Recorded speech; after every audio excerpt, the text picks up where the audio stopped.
When was the last time the morning belonged to you? Not to the noise waiting on your device, not to the demands already forming in other people's minds, not to the weight of yesterday still settling across your shoulders like a coat you forgot to take off. When did you last arrive somewhere and before the world did?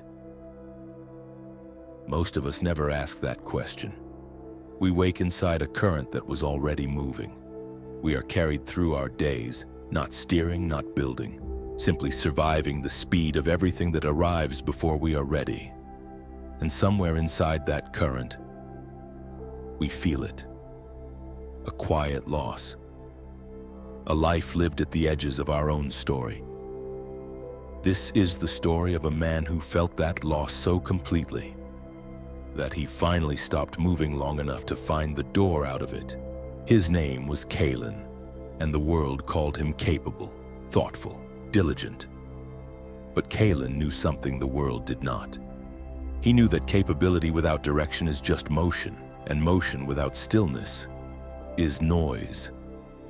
He woke each morning already behind. The ink-brush shadows of his exhaustion were not written on his face. They were pressed into the grain of how he moved. Too fast, too reactive, as though the day were a wave already breaking and he was always beneath it. He filled his evenings with plans, beautiful plans sketched in the margins of the hours that remained after everything else had taken what it needed.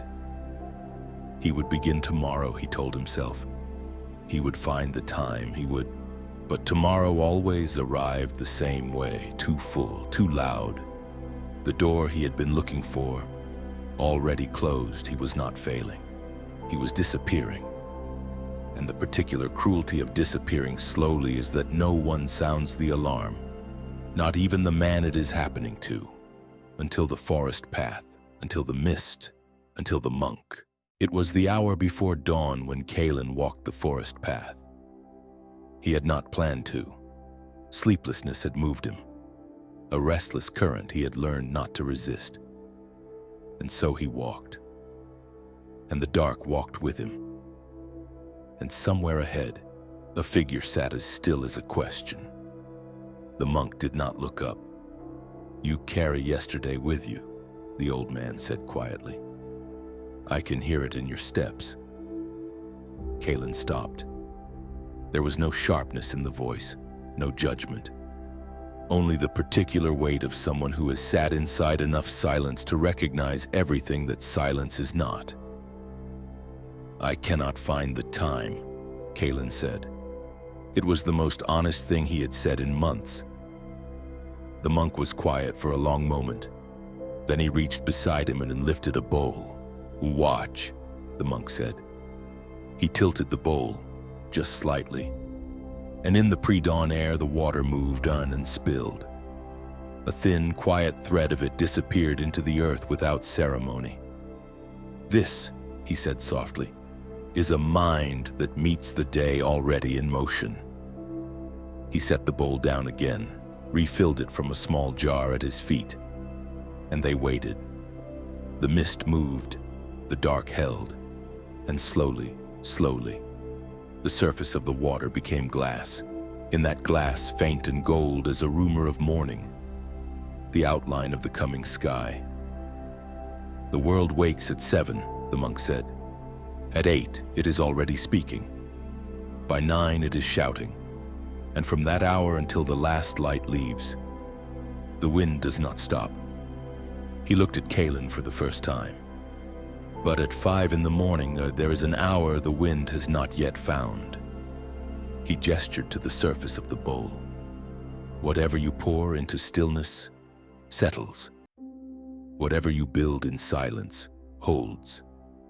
The craftsman who works before the noise begins does not work harder than other men. He works first. And what is built first becomes the foundation everything else is built upon." Kaelen looked at the bowl for a long time. "And if I cannot rise?" he asked quietly. The monk returned his gaze to the trees. "You can rise," he said. "You have simply not yet believed that what waits inside you is worth rising for. Kaelen began the next morning. Not with force, not with the brittle certainty of someone who has made this promise before and broken it before sunrise. He began with a single question, placed gently into the dark. What would I build if no one could interrupt me? And in the silence of 5 in the morning, before the world drew breath, before the current of other people's wanting had risen, he began to answer it. The first week was difficult. The wandering mind resisted. It offered warmth. It offered the particular lie of just a little longer, which is never a little and never longer. It is only the slow subtraction of mornings from a life. But he rose. Day after day, he rose. He came to the silence, and he poured himself into the still hour. Before the wind arrived, and something began to shift.